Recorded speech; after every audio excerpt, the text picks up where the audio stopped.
بینەرانی خۆشەویستی بەرنامەی کۆمەڵ سراوان سلااوان لێبێتوەم کاتتان باش. ئازیزان هەفتەیە ڕابردوو خەڵکی شارەکانی کوردستان لەسەر داوای حزبە سیاسیەکانی ڕۆژهەڵات و بە پشتیوانی باقی هێزە چەپەکان لە ئێران و هەروەها ڕێکخراوە جەماوەریەکان و کەسایەتیە ناسراوەکانی خەڵکی کوردستان مانگرتنێکی شکۆداریان لە کوردستان بە بۆنەی محکومکردنی حکمی ئەدامی پاخشان عەزیزی و ریشان مرادی و باقی زیندانیانی سیاسی ژێر هەرڕەشەی ئێعدام بەڕێوە بردووە.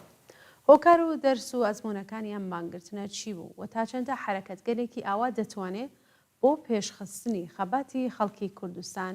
کاریگەری بێت. تەوەری باسی ئەو شۆمانە بە میوانداری بەڕێز کاکاوە ئەلیاسی ئەندامی کمیتەی ناوەندی حزبی کۆمۆنیستی ئێران. هیوادارم ئێوەش تا کۆتایی مەجای هاوڕێتی ئەم بەرنامەتانە هەبێ. کاکاوەم کاتت باش، سپاس بۆ ئامادەبوونێت.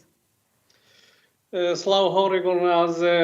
سڵاو احترامێ بۆ ئێوە و هەوڕێیانی هەوکارتان لە بەشی تەکنیک و هەروەها بیسەران و بینەرانی بەرنامەکانی تەلەڤیزیۆنی کۆمەڵە.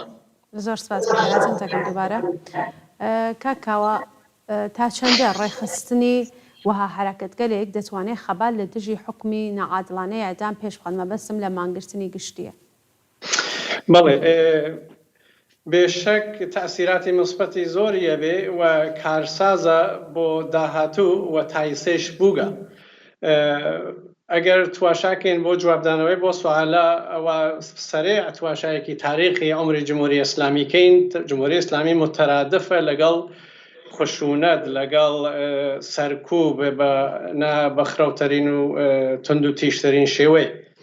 لە سەرەتاکانی بە سەرکارهاتنیەوە جمهوری ئیسلامی بە ئەعدام، شکنجە، تەجاوز، گرتن، زیندانیکردن هەموو شتانە دەستی پێکرد. تاکە یعنی بەو شتە کە تانی خۆی سەقامگیر کە و نسبەت بە خەڵکی کوردستانی چەند قات بووگە ئەو مەسەلە. بەڵام بە مبارزەی خەڵک بە شێوایەکی جۆرە و جۆر ئەز جملە اعتصابات تانیگە کە ئەم فشارە کەمتر بێتەوە لەسەر مردم و خۆشبەختانە مردمی کوردستان ئەزمونایەکی باشیان هەیە لەو مۆردۆ، یعنی خۆیان لە مەحەکداگە و توانیگیانە جمهوری ئیسلامی پاشەکشێ پێ بکەن بە دڵنیاییەوە. ئەگەر اعتصاباتەکانی ئەگەر هەر لە سەرەتای انقلابەوە تواشاکەین، ئەگەر کۆچی مەریوان نەبوایە مەسەڵەن بۆ نمونە، ئەگەر اعتراضاتی تر لەو سەردەمە نەبووە، ئەگەر پشتیوانی کۆمەڵە مەسەڵەن بۆ نمونە کە پایەی ئەسڵی ئەو پشتگیری لەو بزوتنەوە خەڵکیانە و خۆ جوشانەی مردم نەبووایە کە هەرچەند ئەحزابی تریش بووە بەڵام کۆمەڵە پایە ئەسڵەکەی بووە بنابەت جەهانبینیەکەی، مطمئینەن جمهوری ئیسلامی لەوەی کە تایسە کردیە زەرب و زوم و فشار و فرەتریە هاور بۆ مردم. بۆ نمونە مەسەڵەن ساڵی 16 مردادی 1384 کە کۆمەڵە فەراخانی احتسابیدا نسبەت بە ئەو جەنایەتە گەورە کە کردیان نسبەت بە کاکشوانەی قادری لەو سەردەما و هەروەها کە تێتە بەرەوە نسبەت بە فەرزادی کەمانگەر و یارانی لە 23 ئوردیبەهشتی 89 و چەند احتسابی تر کە دوایەکان ئەنجامی گر. منزورە وەسا ئەگەر هەر لە ئەوایلی انقلابەوە تواشاکەین تاکێتە احتساباتەکانی ئەم ئاخرانە 20 ساڵی ئاخرە 15 ساڵ 10 ساڵ و تا حتا ئەم ئاخرینیشە ئەمانە ئاسەواری خۆی هەیە لەسەر ئەوەی کە کومەگەکە خەڵک بڕوا بە خۆیان بڕێتە سەر، کومەگەکە خەڵک زەنجیروافرەتر لەگەڵ یەکابن بۆ ئەم جۆرە کارانە و ئەم جۆرە کارانێت خەتی سوورێک ئەکێشێ لە بینی مردم و جمهوری ئیسلامیە کە جمهوری ئیسلامی نەتوانێت هەر شێوەیەکە گەرەکیە بە ئیسلام مردم بگرێ، زیندانی کە، ئەعدامی کە، دەستدرێژی کە سەر زیندگیان. یعنی ئەم اعتصاباتە تەوازن خۆی مردم هەم بۆ خۆیان لە مەحەکەدا و هەم جمهوری ئیسلامیش ئەزانەیە کە خەڵکی کوردستان بە ئیسلام دیارە زڵمیان لێکریاگە، دیارە لە هەموو لە سەرەتاییترین ئیمکاناتەکانیان بەرخۆردا نەبووگەن، ئازادیان نەبووگە، تەواوی ئۆمریان چە لەم سەردەمەوە چە بەر لە جمهوری ئیسلامی داپرۆسیاگەن، بەڵام مەرزێکیان هەیە بۆ هەر شتێک و ئەتوانن بە بەرەنگاری هەر نوع چەشنە زوڵمێ بنەوە و هەر شتێک قبول ناکەن. جا بۆنۆ متمەنەن ئەگەر ئەم احتساباتە نەبێ جمهوری ئیسلامی لەوەی کە جەنایەتی تایستە کردووە فرەترەوێتەوە و ئەوە شێوە کە ئەگەر تواشاکەی مەسەڵەن دوای خیزشی انقلابی ژینا بۆ مەسەڵەن کچان و ژنان ئەتوانن بێ پەرچە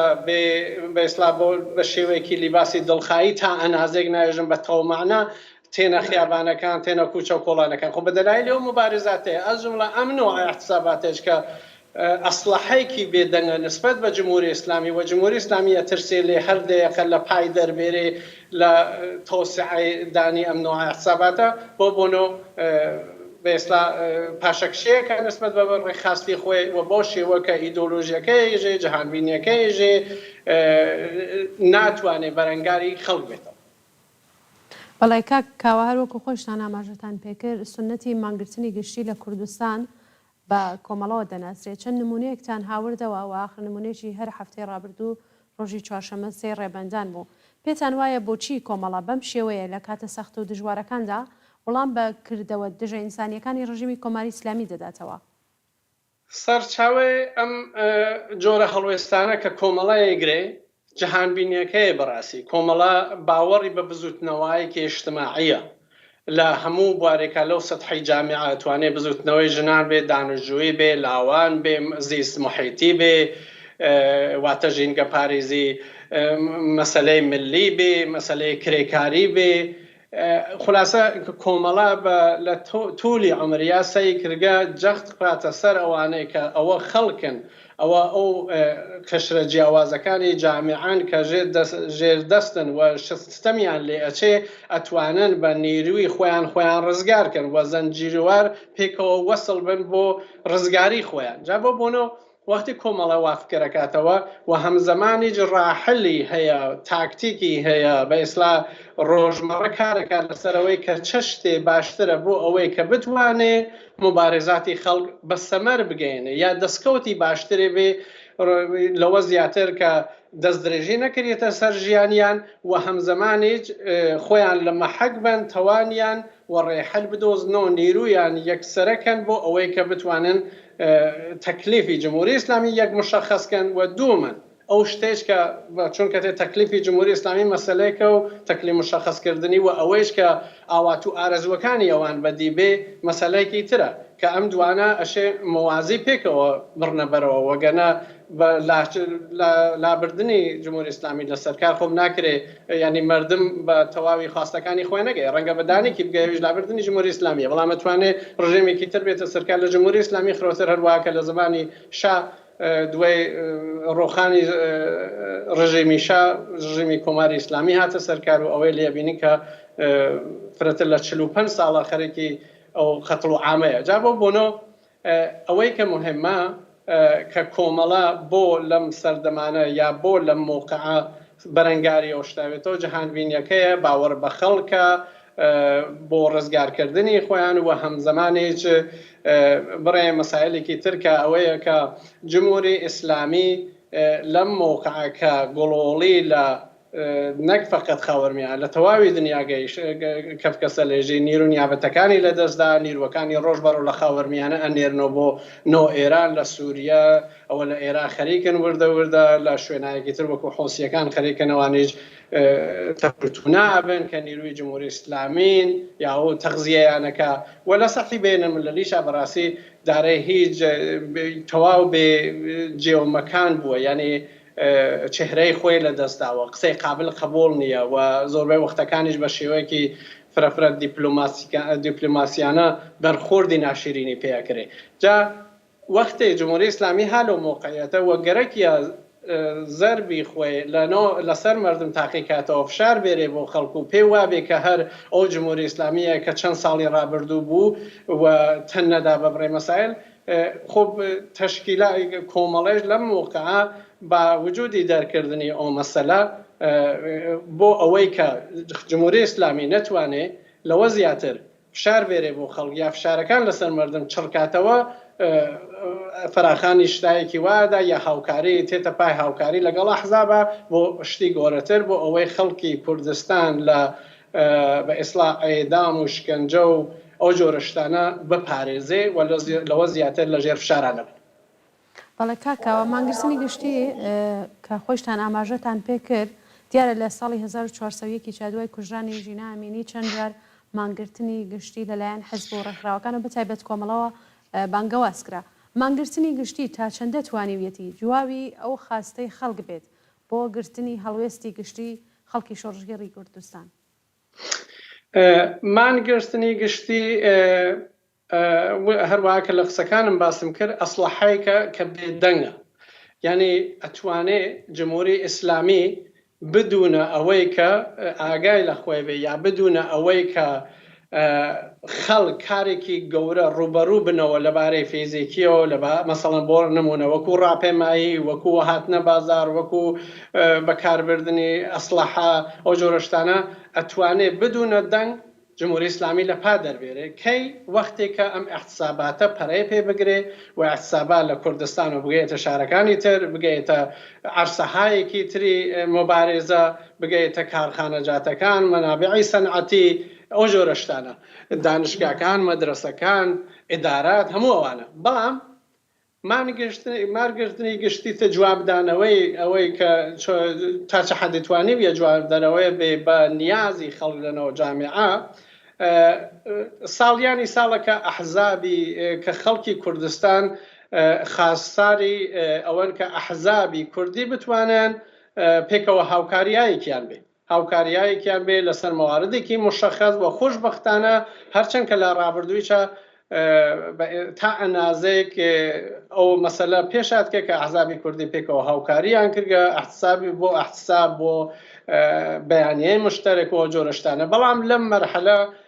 لەم مۆردە مشەخەصە ئەس جملە ئەو شش حیزبە ئەسڵیەی کوردستان کە پوچوونە پشت ئەم قرارەوە سیگناڵێکیان نرد، یەک بۆ مردم کە ئێمە جوابی ئەم نیازەیە ئەومانداوە بەم شێوە و پەرەی پێ ئەدەین و ئیدامێ ئەدەین لە مواردێکی خاصە. دوو، ئەو تەفرەقە ئەندازیەی جمهوری ئیسلامی کە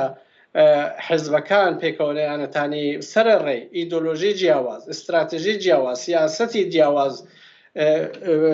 لە بەرچەوگرتنی ئەوانەیە بوو، ینی بڕێ مەسائلینەوە خۆیان بووە باعثیەوە کە نەیانتوانی هاوکاری پێکەوە بکەن لە مواردێکی مشەخەصە. ئیسا ئەوە پرسەنریاگە جمهوری ئیسلامی ناتوانێت لەوە سوء استفادەکە، ینی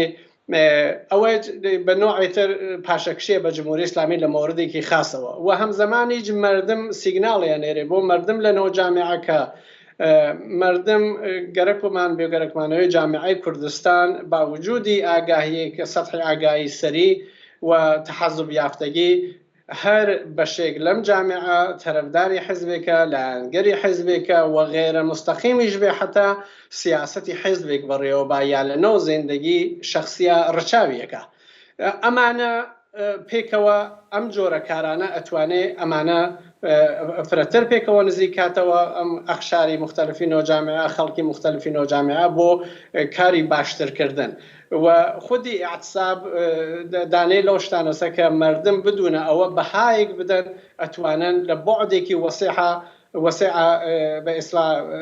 مانۆڕی پێ بگێڕن لە مەقابڵ جمهوری ئیسلامیەوە بۆ کۆتاکردنەوەی دەستی جمهوری ئیسلامی. جا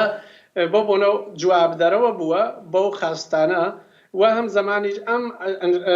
ئەحتسابە ئاخرینە ئەحتسابی سێ ڕێبەندان کە چوارشەمە بوو، مەسەلەیەکی تر لەم ئەحتسابە کە بوو ئەوە بوو کە ئەم ئەحتسابە بەر لە حادسەی کە قرارە ڕووی با یا قرار بوو ڕووی با ئەنجامی گرت. ئەویش ئەوە بوو کە وەختێک کە حکمی ئەیدامی دوو شخصیەتی خۆشناو، دوو ژنی خۆشناو، دوو ئینسانی کە کاری مەدەنیان کردگە، کارایەکی باشیان کردگە لە مەناتقی کوردەواری، جمهوری ئیسلامی گەرەکیەوە بە بەهانەهایەکی مختلفەوە ئەمانە ئەیدام کە و حکمی ئەیدامیدان و هەم زەمان بە تەرەفداری لە حەقی ژیان بۆ نزیک بە فرەتر لە 25 ئینسانی سیاسی لە جامعە ئێرانە فعالی مەدەنی و سیاسی کە لە زیندانەکانە نیسا حکمی ئەیدامیان دریاگە. ئەم حرەکەتە حرەکەتی بووە اعتصابە کە بەر لەوە ئەو مەسەلە ڕوویدا مردمی کوردستان بە شێوەیەکی فرەفرە وەسیع نەیانوت بەو کارەوە بەرەنگار بوونەوە و بە ئیسلام بە شێوەیە لە شێوەکان بۆیان قابل قبول نییە کە جمهوری ئیسلامی دەستدرێژی کاتە سەر گیانی ئینسانەکان بە بەهانایەکی مختلفەوە و ئینسانانە دارای هەر بیر و بچوونی بێن فعالیەتای مەدەنیان کرد ئینسانایەکی خۆشناوان حەقی زیندگیان هەیە و بۆ خەڵکی کوردستان ئەو جۆرە بەرخوردانی جمهوری ئیسلامی خەتی سوورە و ئەتوانێ ئەگەر اقدام بە شتی وابکە شتی گەورەتری لێبێتەوە یا مردمی کوردستان بە شێوەیەکی فرەفرە ئاکتیڤتر یا فعالانەتر بێژین ڕوبەڕووی بێتەوە.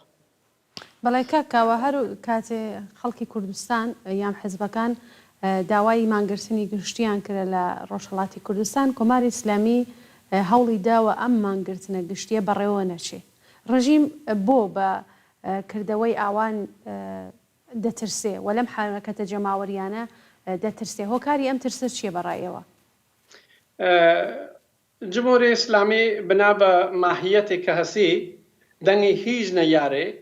قبول ناکە حتا نەک خەڵکی کوردستان نە خەڵکی بەلوچستان نە خەڵکی کرێکار و زەحمەتکێش و بەشمێنێتی ئەو جامیعە نە خەڵکی ئازادی خواست بەڵکو حتا بەشێ لە خودیهایەکی خۆی کە ئیسە بە شێوەیە گەرەکیانە ڕەفەرمایەکەن و عمری جمهوری ئیسلامی تا ئەنازەی درێژکەنەوە حتا ئەوانێکی حەسری خانەگی ئەم ساڵیەوە کردگە. جا بۆ بوونە وەختی ڕژیمی ماهیەتیەوە بوو ناتوانێت هیچ شتێک لەگەڵ هیچ شتێکا سەری سازندگی نییە هیچ قسەی قبول ناکایی لە ئەو ئیدۆلۆژی و جەهانبینی خۆینەوەی جا بۆ بوونەوە بۆ ئەوەیش تەرفەندایەکی خاص بەکارەوە بۆ ئەوەی بەرەنگار بێتەوە لەگەڵ خەڵکە. بۆ نمونە لەم سەردەما کە ئەم شش حیزبی کوردستانی و خەڵکی کوردستانی ئێران مانگرتنی گشتیان ڕاگەیان و تاریخ شتەکەی معلوم بوو و لە فەزای مەجازیە بەڵاو بووە جمهوری ئیسلامی هەر تەرفەندی بەکار بووە کە سەر نەگرێوی جواب بوو خەبەرێکیان دانا مەبنا بەوەی کە حکمی ئەیدامی پەخشان عەزیزی تعلیق دراوە. لە سوورەتێک ئەوە تەرفەندی بوو ئەوەی کە بە شێوەیەک لە شێوەکان بە خەڵک بوترێ ئەوەی ئەو کاربانەکەرەتەوە لازم ناکە ئەحساب عمومیەکەتان بووە نەبەرەوە یا حدی ئەقل بەشێ لە خەڵکی جامیعە خۆشببین کابەوەی کە خەڵک نەچنە پێی ئەحساب عمومیە. بەڵام خەڵک ئەو شتانە بەباشی کە جمهوری ئیسلامی تێ ساڵیانی ساڵە ناسن بەباشی دەرکیان کردووە کە چه سیاسەتی کێوە چۆن بەرخۆردەکان لەگەڵ مەسایلە نەک ئەوەیان باوەڕ پێ نەکرد بەڵام خەڵکی کوردستان خاستاری شتی گەورەتر لەوەن تعلیقکردنی نا مڵغاکردنی حکومی ئەیدامن لابردنی حکومی ئەیدام لەسەر وریشە لەسەر پەخشان و لەسەر باقی زیندانیانی مەدەنی و سیاسی و محیزیستی و هەموو ئەوانە. اینجا وەختی جمهوری ئیسلامی کە ئەمە ئەبینەی وەختی ئەبینەی کوردستان پەیاپەی احتسابەکە خەڵکی کوردستان جوە هەم خۆیان شگردی مەبارزاتیانەیە وەکو احتساب و هەمی خۆڵی حەزبەکانیانەکە جمهوری ئیسلامی ئەترسی ئەمە پەرە بگرێتە مەناتقی تری ئێرانیش ئەز جمڵە مەسەڵەن بۆ نمونە شارە گۆرەکانی ئێران تاران ئەسفان تەورێز ئەم جۆرە ئەم شوێنانە و وەختی بازاڕیان احتسابەکەن ئەمە ئەگەر پەرەی بگرێ بڕێتە نەو شارەکانی تری ئێرانیش خۆ دەتوانێت کارلانەوەی فرەفرە گۆڕێکە بێ ڕژیمی جمهوری ئیسلامی و ئەگەر بگەیتە مەنابعی شوێنە سەنعەتیەکان وەکو نەفت پێترۆشیمی حەمڵ و نەقڵ حتا کارگا گەورەکان خۆ دەتوانێت ئەمەتر ڕژیمی جمهوری ئیسلامی یەکسەر فەلەچکە زەمینگیریشیکە حتا مەسەلەکەش وتم یعنی ئەسلحەیەکی بێدەنگە کە ئەتوانێت بە پەرەگرتنی جمهوری ئیسلامی لە پات دەربێرێ و جمهوری ئیسلامیش ناتوانێت خۆ کارێکا بە خەڵک و ناتوانێت بڕێ ئەو هەموو نیرویە نییە کە مەسەڵە بۆ نمونە حتا بێژین لە شاری سنە چەندێک نیروی هەیە جمهوری ئیسلامی کە هەرمی بنێرێ بۆ پشت دوکانەکان و ماڵی مردم تەقەبەنە مردمە بێتە دەرەوە کە بڕێ دوکان و بازاڕیان باسکە یا بچنە سەرکار تا بەوە بگاتە ئوستانی تا بەوە بگاتە دوو ئوستان چەند شاری گۆرە جا بۆ بوونەوە جمهوری ئیسلامی لەم نوع باستابە ئەترسێ لەم نۆعە تاکتیکە ئەترسێ کە پەرەی پێ بدەریێ و ئەزانەی کوشندەیە بۆ یعنی لە ژێری دەرناچێت. جمهوری ئیسلامی لە نۆحای تری مبارزە ئەتوانێت باشی کۆنتترۆڵی کات چۆن ماهیەتیەوەیە مەسەڵەن ڕاپێمایی ئەتوانێت بە ڕاپێمایی حەسڵام مەسلحەت ئامێزی خەڵک لەنەو بازە کوچە و بازارە بیکەن بە شوعارایەکی فرەفرە بۆ باشکرد یەسادە بۆ باشترکردنی ژیانیان ئەتوانێت دوو کەسی خۆی بنێرێتە ناویان احتساب ڕاپێمایەکە بە شعارەهایەک بدەن کەسەکانی خۆی کە حسابەکە شعاری ڕاپێمایی کنندگان بوون بەرەو شوێنێک کە تەبدیلی کەن بۆ کە ئەسلحە بەکار بچێت. جمهوری ئیسلامی ئەسلحە بەکار بوات و سەرکوبی کە یاکە جەمعی ئینسان لە شوێنێ کۆ ئەبنەوە حرەکەتی بەڕێوەبان بۆ داخوازیەکانیان نەتوانێت کەسێکی خۆی بنێرێ تەناویان ئاژاوە بنێتەوە. بەڵام ئەحتساب خەڵک لە ماڵا دانیشتووە. خەڵک لە ماڵا دانیشتووە جمهوری ئیسلامی ناتوانێت بچێتە قەدەرگای هەمووی بدانە وەختی بە سەطحی وەسیحتر بگرێ ئەترەوە ئەنە کار لە کار گوزەریاگە لە سەطحی ڕۆژێکا بێ چاپ بەوەی بگا بە هەفتەیەک و جۆرە شتانە. جا بۆ بوونەوە جمهوری ئیسلامی پای برگە بەوەی کە ئەم ئەبزارەی مبارێزە ئەبزارێکی خەتەرناکە یا ئەشێ مردم واردی فازێکی ترکە لەگەڵ خۆیان یا ئەشێ بە شێوەی لە شێوەکان کۆتایی پێبێرێ. من پێم وایە حتا حازریچە باج بدا لە داهاتووە بۆ ئەوەی ئەم شێوە مبارێزە یعنی ئیعتساب پەرە نەگری. کاکاوە مانگرسنی گشتی لە کوردستان کە بەڕێوەچێ لە ئاستی دەرەوەی وڵات و کۆمەلگای نێونەتەوەیدا چه دەنگدانەوەیەکی بوو و دەتوانێت نیشاندەری چی بێت؟ لە ئاستی دەرەوە ئەگەر بیکەینە دوو قسمەتێکی بێژین وڵاتان و وڵاتانی دەرەوە کیشۆرەکان و قسمەتێکی ئۆپۆزیسیۆنی جمهوری ئیسلامی لە دەرەوەی وڵات خۆ ئەکرێ بێژین ئیعتساباتی کوردستان بەعام بخصوص ئەم ئاخریشە دەنگی باشی داوە و واقعاً ئۆلگویەکیشە بۆ کولەن ئۆپۆزیسیۆنی ئێران لە دەرەوەی وڵات ئۆپۆزیسیۆنی بێژین سەرنگونی تەڵەب حتا ئەگەر بیکەینە دوو قسمەت یعنی بینی چەپ و ڕاستی ئۆپۆزیسیۆن کولەن ئۆپۆزیسیۆنی سەرنگونی تەڵەب ئۆلگویەکە بۆ ئەوەی کە کوردستان یعنی ئێران ئۆلگو وەرگێ لە کوردستان بۆ ئەو جۆرە حرەکەتانە و پشتیوانی لەکەن باستیەکەن بەئیسڵاح حتا زۆربەی وەختەکان وەکو ئەوەی کە بەکاری بوون لە داهاتووە بۆ کاری گەورەتر باسی لەکەن و ئاکسیۆنهایەکیش تەشکیل درا جملە لە شاری یوتۆبۆری سوێد لە شارایەکی تریش و وڵاتەکانی تریش متمەنم کە ئەوە بەڕێوەچووە کە ئیسەنەوە حزور زێنم نەوێ شارێکم لە بیر بچێ یا وڵاتێک لە سەدحی دەوڵەتیە ینی دەوڵەت‌های خارجی نسبەت بە مەسەلە دەوڵەت‌های خارجی ئەگەر نێژم وەکو ئێمە بەڵام تا ئەنازێکی فرە ئەزانن ماهیەتی جمهوری ئیسلامی ناسن ئەزانن جمهوری ئیسلامی لەگەڵ ملیەتەکانە کە تحتی جغرافیای ئێران زیندگی ئەکەن چۆن بەرخوردی کردگە ئەو جملە کورد و ئەزانن مبارزاتی خەڵکی کورد ساڵیانی ساڵ وجودی هەیە و دەلایلی مبارزاتەکانیشی ئەزانن بەڵام ئەوەی کە مهمە کە ئەمان چۆن بەرخوردکەن لەگەڵ و چەندێ تا چه حدێ پشتیوانیکەن لەو ئەحتساباتە لەو مبارزاتی خەڵکی کورد بەستگی هەیە بە دووشت دانێکی ئەوەسە کە ئەمان مەسەلەیەکیان هەیە بەنەوە منفعەتی خۆیان منفعەتی ملی خۆیان تا چه حدێ لەم مەسەلە دەخیل بێ یعنی باشترە پشتی خەڵک بگرن دفاع لە خواستای خەڵکی کورد یا خەڵکی بە تەنگهاتوو لە چوارچێوەی ڕژێمی جمهوری ئیسلامی یا بکەن یاکەتێ جمهوری ئیسلامی خۆ وەختی تواشاکەن وەکو دەوڵەت مەنافعی ملیان هەڵەسەنگێنە لە کامی باشتر جا بۆ ئەوەی ئەوان بتوانن لەو مەرحەلە مشەخەسە ینی ئەوە تەغییر بدرێ ئەو نوعبیل و بچوونێ ئەوان تەغییر بدرێ منفعەتی ملی خۆیان خۆ مبارزات لازمە کە گەورەتر بێتەوە چڕ و پڕتر بێتەوە مردم فرەتر تیا دەخیل بێ بۆ نمونە کوردستان وەختی ئەحتسابێکی واکە دەوڵەتانی دەرەوە ئەزانن کوردستان ساڵیانی ساڵ مبارزەکە و مبارزەکەی مەدەنیە و لەسەر بەشێکی مەدەنیە لەم سەردەما مەسەڵەن لە دومین ساڵۆگەڕی گیانبەختکردنی ژینە ئەحتسابی کرد لە لە سێ ڕێبەندانە احتسابی کرد و خەبەرەکانی تا ئەنازێ لە میدیای وڵاتانەوە باستا بەدرێ بەڵام ئەوان تواشاکەن ئۆکەی کوردستان بەم هەموو ڕێک و پێکیە بەم هەموو شجاعەتە بەڵام کوردستان بەشێک لە ئێرانە ئێمە ئەگەر منزورم ئەم وڵاتانی دەرەوە یانمایندەکانیان خۆب ئەگەر دفاعکەین ئەشێ دفاعیکەین یا پشتیوانیەکەین کە نەسەخ بسوزێنەکەەوە نە منفعەتی ملیمان کەفێتە خەتەر و هەمزەمانی سیگناڵێکمان نردووی بۆ کوردستان بێژین ئێمە تەرەفداریمان لێتان کردن جا بۆ بۆنەوە بەڵام وەختێک گەورەتر بێتەوە بگەیتە شارای تر و ئوستانای تروانە وڵاتانی دەرەوە مەجبورن سەراحەتەن دفاعکەن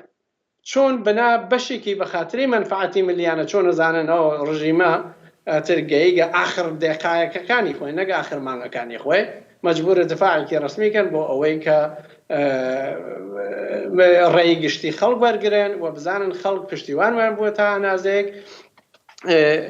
بۆ ئەم مەسەلەیە مەسەڵەن لە خیزشی انقلابی ژنجیان ئازادیە دەرکەوت دەتر وڵاتانی دەرەوە نمایندەیان لە پارلەمانەکان و لە بڕێ ڕاپێماوی شتەکە لەلایەن ئۆپۆزیسیۆنی ئێرانیە و لە دەرەوە بەڕێوە چوە هاتن سخۆڕانیان نەکردووانە ینی بەستگی هەمووی ئەم شتانە دفاعکردنی ئەمان مۆزۆگرتنی ئەمان بەستگی هەیە بە حد و حدودی مبارزە لەنەوە چەندێ پێشڕەفتکە ئەمانیش بۆ حەدە تێنە بەرەوە چۆن ئەمان ئەو شعاری دموکراسی و ئینسان دۆسی و ئەوانە هەمووی شعارە لە ئێمە ینی شعارە لە وەختێ لە عەمەڵا بۆ ئەمان منفعەتی ملی خۆیان بە شتێکی تر ناگۆڕنەوە لە خیزشی لە جنبشی سۆزە وەختی خۆی مەسەلەی موسەوی و ئەحمەدی نژاد و ڕێمەنک و ئەمانە لەو سەردەمە نارنجەکایەکی سەوتی کە لە تاران بەکارچوو یا نارنجەکایەکی دوودی بە ئیسڵا وەختی کە لێکۆڵینەوان کرد ئارمی سوێدی بەسەرەوە خۆب ئێران لە سوێدی سندوو خۆ دیارە ئەسلحە بۆ چاسنیە نارنجەک بۆ چاسنیە بۆ ئەوەی کە مردمی پێسەرکوب بکەیت خۆب وڵاتێکی وەکو سوێد کە بە ئیسڵام باسی ئینسان دۆستیە کات و دموکراسیە کاتوانە بەڵام لە سوورەتێکە لە پێناوی منفعەتی ملی خۆیە داد و سدەدی اقتصادی خۆیان وەسێ حرەکەتێکی وایەکە خۆب دیارە جا بۆ بۆنەوە مهمە کە خەڵک ینی ئەمە بەباشی تەشخیص بدەن و بزانن کە چۆن بەرخۆردیان پێکرێت چە لەلایەن ئۆپۆزیسیۆنی خارج کێشوەریەوە چە لەلایەن وڵاتانی خارج کێشوەریەوە ئەمە خۆی ینی بە شێوە لە شێوەکان کۆمەگەکە بۆ ئەوەی کە ئەوان لە بڕێمە لە حرەکەتایەکەکەن و بازدەهی نیە لەلایەن وڵاتانی دەرەوە ینی بازدەهی منزور مۆسە پشتگیری لێ ناکرێت خۆ دەلایەنەکەی وەسە بەڵێ کاکاوە دەوری هەڵسوڕاوانی کۆمەڵەوە حزبی کومونیست ئێران تا چەندە بووە بۆ سەرکەوتنی گەیاندنی مانگرتنەکە و چەندە بەرچاو بووە مطمئنن کە بنا بە کار و فعالەتیان بنا بە جەهانبینیان و بنا بە تەجروبەی کە هەیەە لەم جۆرە کارانەوە مطمئنن بەرچاو بووە و پەنجەیان دیارە وەختێک کە ئیخبارەکان گوێ دەین وەختێک کە عەکسەکان تەسویر بەڵاوەوە هەموو شتانەوە هەم زمانیش باوجودی ئەو تەماسانەکە تەک بە تەکمان لەگەڵ ناوەوە هەمانە هەر لێرەوە لازمە کە دەستخۆشییان پێ لێ بکەین و قەدردانی کەین لۆ زەحماتەکەی کێشن دەست و پەنجەیان دیارە بەم جۆرە کارانەوە بەم جۆرە فعالیەتانەوە کە ئەیکەن بەڕاستی ئەوە قارەمانانی مەیدانی مبارزن قارەمانانی واقعی خیابانن کوچە و کۆڵانن دەستان خۆش بێ و لە داهاتووی گەیاندنی ئەم مبارزە بە جێوەشوێنی خۆی مطمئنەنەوە جزۆ ئەو کەسانن کە قارەمانی بە سەرنجام گەیشتنی ئەم مبارزاتنە و دنیایەکی باشترن